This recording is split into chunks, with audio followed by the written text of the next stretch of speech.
Vamos a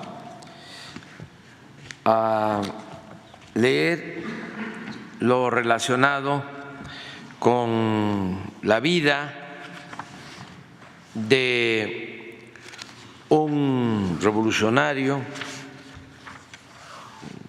conocido como el revolucionario del pueblo, Francisco Villa. Tiene que ver con lo escrito en el libro Gracias, con la idea de reconocer lo que ha sido nuestro pasado, la herencia de las culturas de México, sobre todo las culturas que florecieron en la época prehispánica, esas culturas o civilizaciones olvidadas, ocultas, que nos han aportado tanto para poder tener una forma de pensar, una manera de ser, costumbres, tradiciones que en la actualidad nos protegen ante cualquier calamidad. Son tradiciones, costumbres que se han heredado de generación en generación y eso nos da una identidad, una idiosincrasia. Y México es una potencia cultural en el mundo y gracias a eso enfrentamos todos los males y siempre salimos adelante, siempre nos volvemos a poner de pie. Pero eso nos ha ayudado mucho, esa idiosincrasia. Y nos ayuda mucho también, que es lo que complementa a esa tradición, a esa grandeza cultural, nuestra historia política, que es excepcional, muy fecunda. Los héroes de nuestra patria, luchadores sociales, quienes en otro tiempo lucharon por la libertad, por la justicia, por la democracia, por la soberanía, y son también muy pocos los países en el mundo que tienen la historia política de México. Esto es lo que nos protege, es nuestro escudo y es lo que nos dice por dónde debemos ir. Quien no sabe de dónde viene difícilmente va a saber hacia dónde va. Y esto explica bastante, mucho, el porqué de las políticas de nuestro gobierno. ¿En qué nos inspiramos? Desde luego, recogemos lo mejor de lo universal, pero nos nutrimos fundamentalmente de nuestra historia. Y aquí están las mayores enseñanzas. Después de que asesinan a Madero y al vicepresidente Pino Suárez, como sabemos, se desata con mayor fuerza el movimiento revolucionario. Y de ese fuego revolucionario surge el famoso e intrépido guerrillero Francisco Villa, quien había nacido en San Juan del Río, Durango, en un lugar ahora conocido como La Coyotada. Ahora se conoce como La Coyotada. Desde su infancia y adolescencia padeció de las infamias cometidas por los hacendados de la época. Incluso se habla de ofensas a sus familias, a su familia de manera directa, un agravio, un abuso de un hacendado a una mujer cercana a Villa. Eso lo llevó a la rebeldía contra hacendados y contra el régimen porfirista. Su primera aparición de importancia en la revolución se registra cuando secundó a Francisco I. Madero junto con Pascual Orozco para triunfar en la célebre batalla de Ciudad Juárez. Esa es la batalla que conduce a la renuncia de Porfirio Díaz y al inicio del derrumbe del régimen dictatorial. Más tarde, cuando Pascual Orozco traiciona al presidente Madero, ya estando en la presidencia Madero, Orozco se rebela. El presidente Madero enfrenta muchas rebeliones en su gobierno. Una de ellas es la de Orozco, y esto lo lleva al presidente Madero a enfrentar esa rebelión de Orozco en Chihuahua contra su gobierno. Villa en ese entonces participa bajo las órdenes de Victoriano Huerta, fíjense, para sofocar la rebelión en Chihuahua, la rebelión de Orozco. Es interesante porque el presidente Madero envía trenes a combatir a Orozco a Chihuahua y va incluso el secretario de Guerra, si mal no recuerdo, de apellido Salas, a ver si lo confirmamos. Y Orozco tenía un buen ejército rebelde y es derrotado el secretario de Guerra, y hay un hecho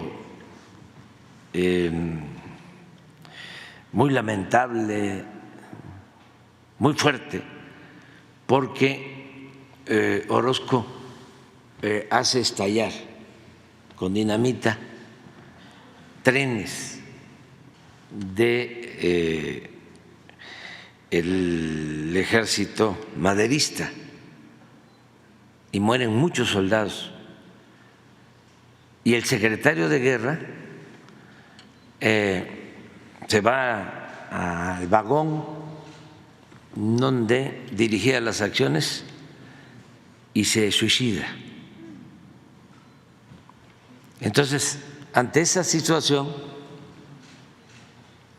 Madero recurre a Huerta.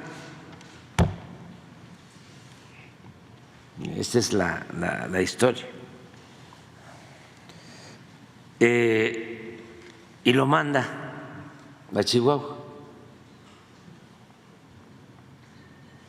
Y Huerta derrota militarmente a Orozco. Ahí empieza la fuerza de Huerta.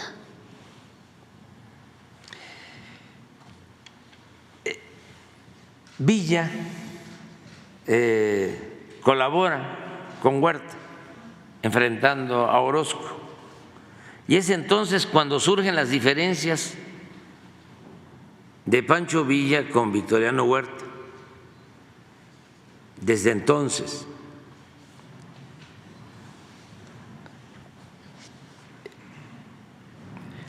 Madero incluso había ascendido a general de división a Huerta.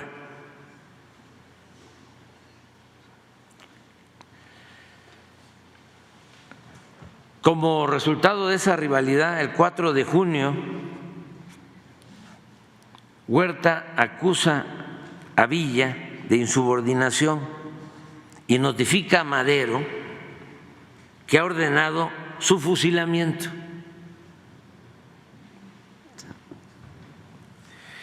Por fortuna, gracias a la intervención de Raúl Madero y del general Guillermo Rubio Navarrete, sí, no me equivoqué, general José González Salas,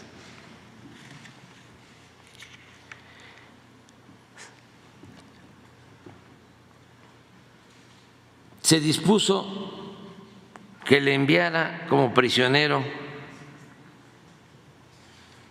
a la Ciudad de México. O sea, le dijeron a Huerta: no lo fusiles, mándalo como prisionero a la Ciudad de México. Alfonso Taracena sostiene, ese gran historiador, que al día siguiente de la llegada de Villa a la capital del país, recibió en la cárcel de Tlatelolco la visita de Juan Sánchez Azcona, secretario particular del presidente Madero, quien lo llevó al castillo de Chapultepec para que se entrevistara con Madero. Esto es entre comillas porque es la versión de Taracena. Meses más tarde, el 29 de diciembre de 1912, Villa escapa de esa prisión militar, dice Taracena, en un automóvil que lo conduce fuera de la ciudad. Va vestido con sombrero de bola, rasurado el bigote y envuelto en capa española. El escritor y revolucionario costarricense excepcional Rogelio Fernández Güell, que acompañó a Madero en la lucha por la democracia en México, siendo costarricense, escribe sobre este episodio lo siguiente, lo cito: Madero no podía poner en libertad a Villa por consideración al jefe de la campaña del norte, es decir, a Huerta, ni podía dejarlo en poder de Huerta, por temor de que le fusilara. Así ordenó que el preso fuera conducido a México e internado en la prisión de Santiago. En el texto original de Fernández Güell aparece a pie de página lo siguiente: ¿qué pensamientos más sombríos debieron agitar el alma de Villa cuando penetró en las oscuras bóvedas y sintió tras sí cerrarse como una losa la pesada puerta de la prisión. Sobre el escritorio del presidente Madero, dice Fernández Güell, vi una vez una carta escrita en toscos y gruesos caracteres. Era de Villa y en ella el infeliz guerrillero recordaba al presidente sus muchos desinteresados servicios y le describía con sombríos colores su estancia en la prisión, rogándole que, pues ningún delito había cometido, lo pusiera en libertad. Nadie hubiera podido prever, leyendo esta carta, el brillante porvenir de Villa y la infortunada suerte de aquel, de Madero, de cuyas manos pendía en aquellos momentos su vida. Es evidente que amigos del gobierno le proporcionaron a Villa los medios de fugarse de la prisión y que este era uno de los motivos de odio que Huerta, en el fondo de su alma, profesaba al magnánimo Madero, por lo que vendría después. Villa siempre le tuvo un profundo afecto a Madero, por eso, al ser asesinado el presidente y el vicepresidente en el golpe huertista, Villa se manifiesta sin titubeos contra el usurpador. El 29 de septiembre de 1913 constituye y empieza a comandar la popular y legendaria División del Norte, este impresionante ejército de masas conformado por agraristas, jornaleros, rancheros, vaqueros, artesanos, obreros, mineros, maestros, arrieros, entre otros, que según los historiadores, Gili, por ejemplo, Adolfo, barrían en el camino con cuanto se le ponía por delante. Al frente de la División del Norte, Villa tomó Chihuahua en la lucha contra el huertismo y por 4 semanas se desempeñó como gobernador del estado. Estamos hablando del estado con más territorio de nuestra república. Recuerdo que el gran historiador Friedrich Katz, que lo conocí, en una de las ocasiones que platicamos, me insistió mucho en que yo debía conocer a fondo lo realizado por Villa como gobernador de Chihuahua. Le fascinaba a Katz contar lo que dejó escrito en su obra sobre el Centauro del Norte, de cómo gobernó Villa en Chihuahua. No voy a describir lo que sostiene Katz sobre ese gobierno, pero sí invito a que se lea, está en su libro de Katz, es para mí el mejor libro escrito sobre Villa, los tomos de Friedrich Katz, gran historiador, de lo mejor.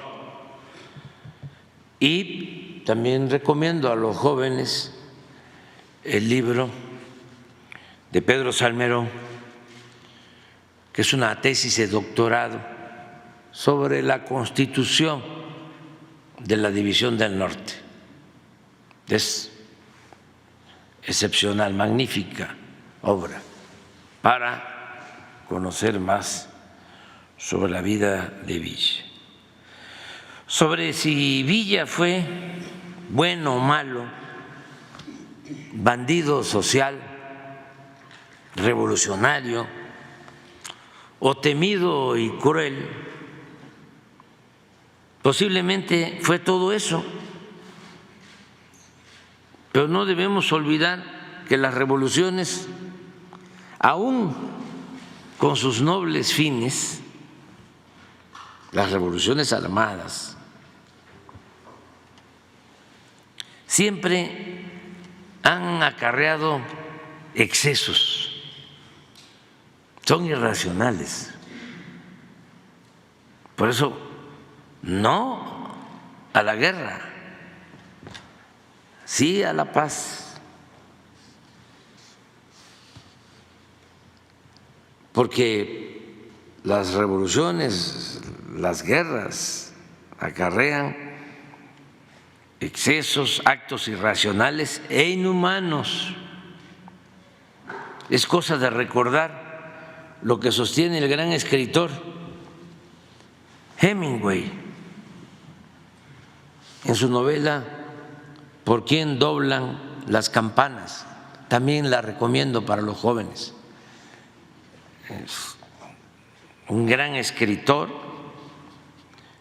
Hemingway, premio Nobel de literatura, y esta es una gran novela sobre la Guerra Civil Española y describe sobre los juicios sumarios y las fusilatas en ambos frentes durante la Guerra Civil Española, de un lado y de otro, porque así son las guerras. Por ejemplo, para imaginar cómo eran los enfrentamientos entre los revolucionarios mexicanos, entre los propios revolucionarios mexicanos, basta leer la sentencia de Carranza cuando ordena eliminar a Villa. Aquí transcribo esa sentencia, nada más a ver si alcanzo a leer el decreto. Tiene 3 artículos. Decreto: queda fuera de la ley el cabecilla reaccionario, ex general Francisco Villa. Este es Carranza. Artículo 2. Quedan fuera de la ley los cabecillas revolucionarios, reaccionarios, el general Rafael Castro y ex coronel Table López. Artículo 3. Cualquier ciudadano de la República puede aprehender a los cabecillas Francisco Villa, Rafael Castro y Pablo López y ejecutarles sin formación de causa,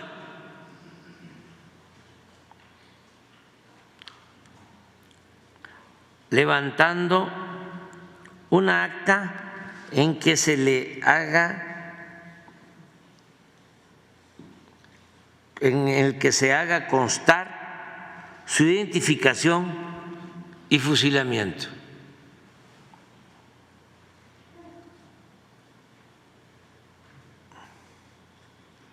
Constitución y reforma, dado en la ciudad de Querétaro a los 14 días del mes de enero de 1916. Venustiano Carranza.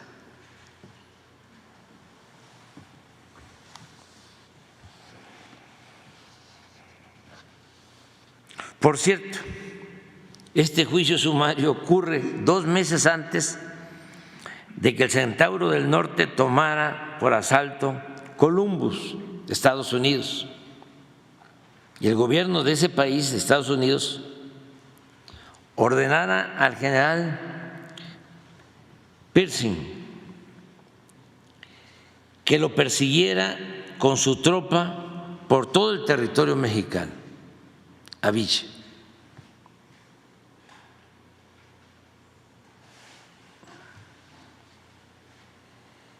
Raúl Herrera Márquez, esta es otra versión,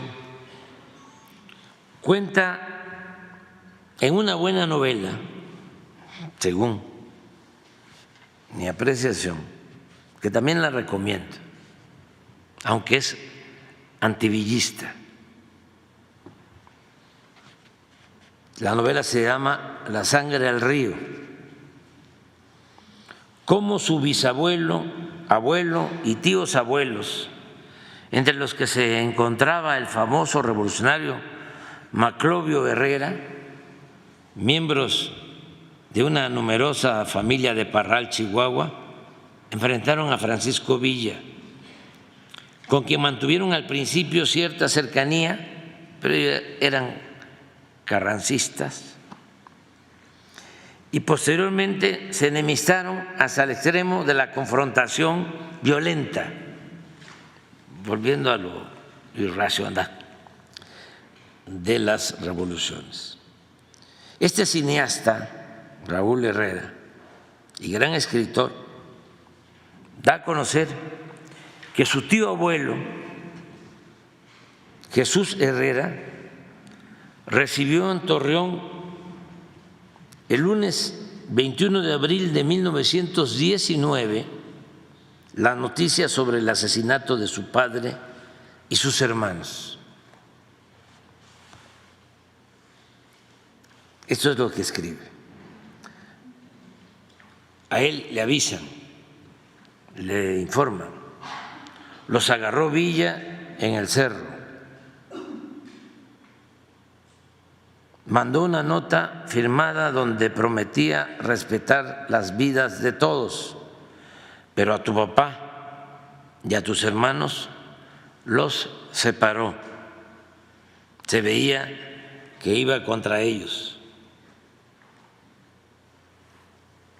Y dice él, hijo de el señor Herrera, dice, lo hizo con premeditación, lo tengo que matar, dirigiéndose a Villa. Le siguen contando, a tu papá le echó el caballo encima y lo arrastró, dice el hijo, a mi bendito padre anciano lo tengo que matar, a Villa. Allí en el cerro los mandó amarrar, a punta de mentadas los bajaron y se los llevaron a encerrar. Lo hizo con alevosía, dice el hijo, lo tengo que matar. Hoy temprano se los llevó a pie hasta el panteón. Los tres estuvieron muy enteros hasta lo último. En ningún momento se les notó que se quebraran. Junto al panteón Villa se bajó de su caballo y tu papá le echó en cara su cobardía. Lo retó a desatarlos y a batirse en duelo. Le dijo, con cualquiera de mis hijos o conmigo, que estoy viejo. En vez de contestarle, Villa intentó que tus hermanos dejaran solo a su padre. Le dijo, ustedes dos váyanse. Se enojó porque ellos le contestaron que le cambiaban sus vidas por la de tu padre. Entonces le gritó al asesino ese que le dicen el Ruñis: Carmen, tráeme un bote de petróleo. Hijo, es un insulto que no puedo repetir aquí, lo voy a matar.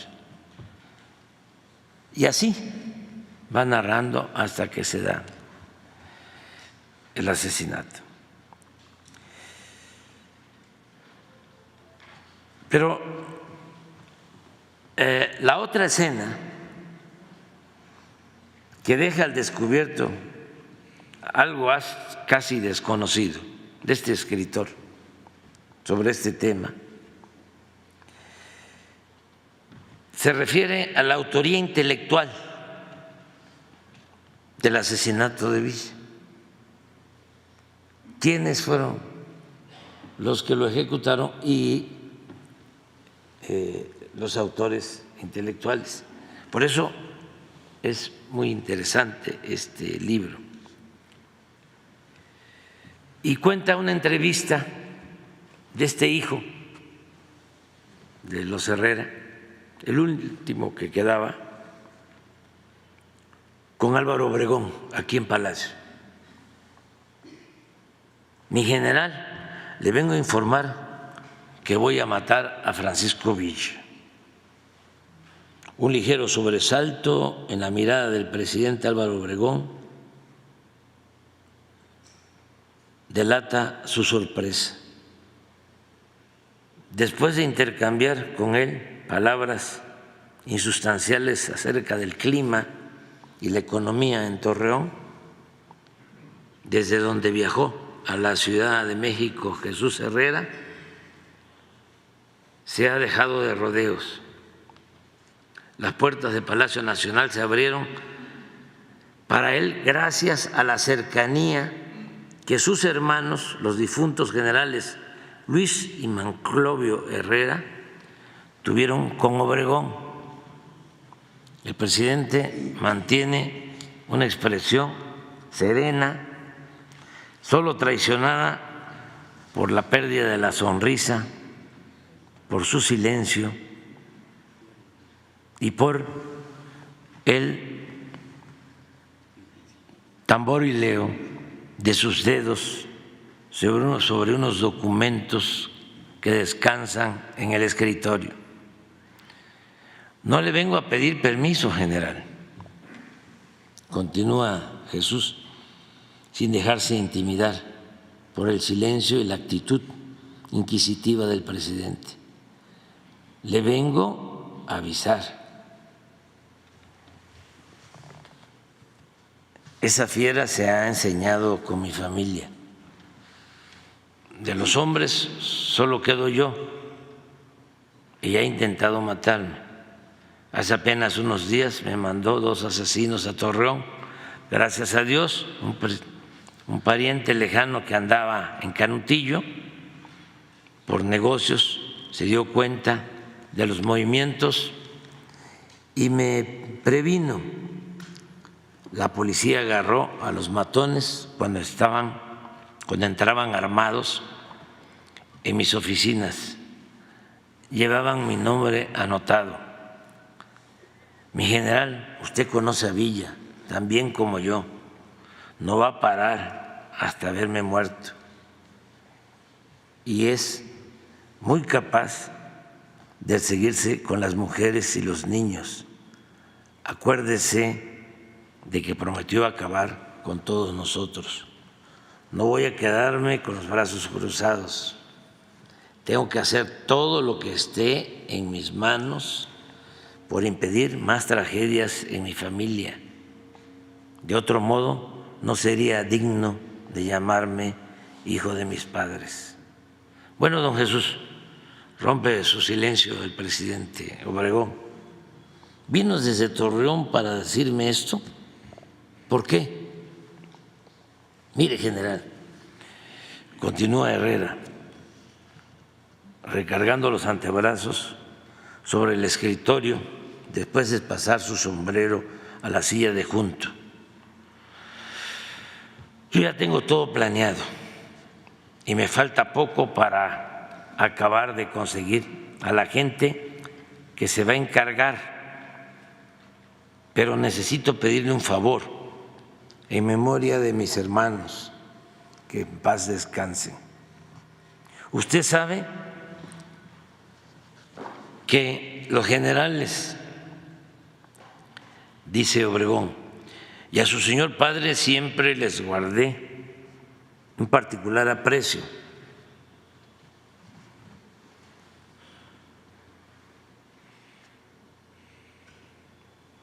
Como le digo, tengo todo preparado, prosigue Herrera, pero necesito asegurarme de que mi gente pueda actuar con libertad.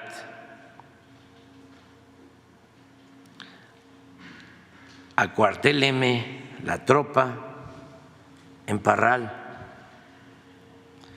o si se puede, mándela fuera de la ciudad. También le quiero pedir inmunidad.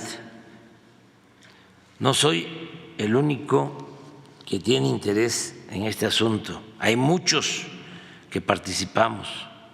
Todos somos hombres comunes y corrientes, somos gente pacífica, pero no hay uno entre nosotros con quien no tenga Villa cuentas pendientes. Al que no lo ha tratado de asesinar, le ha matado familiares o lo ha despojado. Todos vivimos bajo amenaza. En esto hay mucho de defensa propia. No sería justo que saliéramos perjudicados por protegernos. Mire, don Jesús, expresa por fin Obregón, a este país lo que le urge es pacificarse. El gobierno no quiere participar en más actos de violencia. Con el estómago hecho nudo, Jesús se esfuerza por evitar que la decepción se le note en la cara. Sigue el diálogo.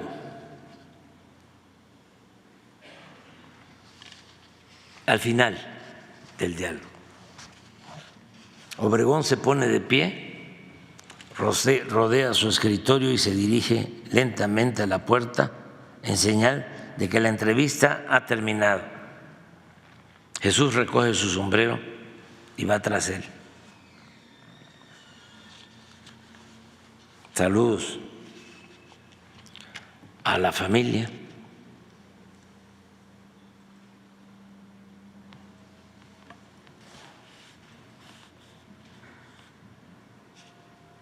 Y dice Obregón, mi promesa de entonces fue auténtica. Concluye, la promesa era de que se iban a proteger las familias unos con otros. En lo que esté a mi alcance, ni usted ni a los suyos le va a pasar nada, le dice Obregón. Jesús siente el golpeteo acelerado de su corazón, más claro ni el agua. Le agradezco mucho su compromiso, mi general. Por allá en Torreón, le dice Obregón, lo va a buscar un hombre de mis confianzas. Por conducto de él, manténgame informado de sus negocios, de sus necesidades, en fin, de todas sus actividades, de sus planes. 26 de marzo de 1923, es un hecho. Jesús Herrera tiene el camino abierto para acabar con Villa. Aquí subrayo que todas las guerras son irracionales, insisto, y crueles. Y aunque no siempre las revoluciones han sido deseadas por los dirigentes, no siempre. Hidalgo no quería la revolución. Juárez también era pacifista. Madero era como un santo cívico, sino que obedecen las revoluciones a una serie de complejas circunstancias. Nosotros debemos de agradecer a la vida el poder transformar con intensidad y hondura, y agradecerle también a nuestros adversarios, sin que se haya desatado la odiosa violencia.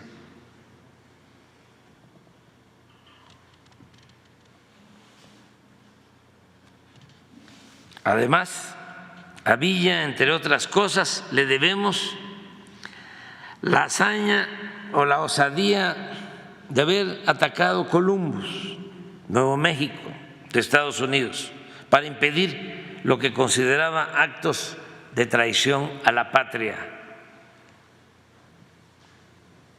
El historiador Pedro Salmerón sostiene que desde entonces, en 1916, Villa se convirtió en un símbolo de la resistencia contra el imperialismo.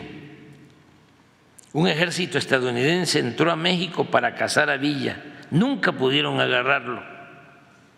El jefe de la expedición imperialista escribió: vagos rumores y afirmaciones positivas de los nativos indicaban que Villa había partido en casi cualquier dirección y hablaban de su presencia en varios lugares al mismo tiempo.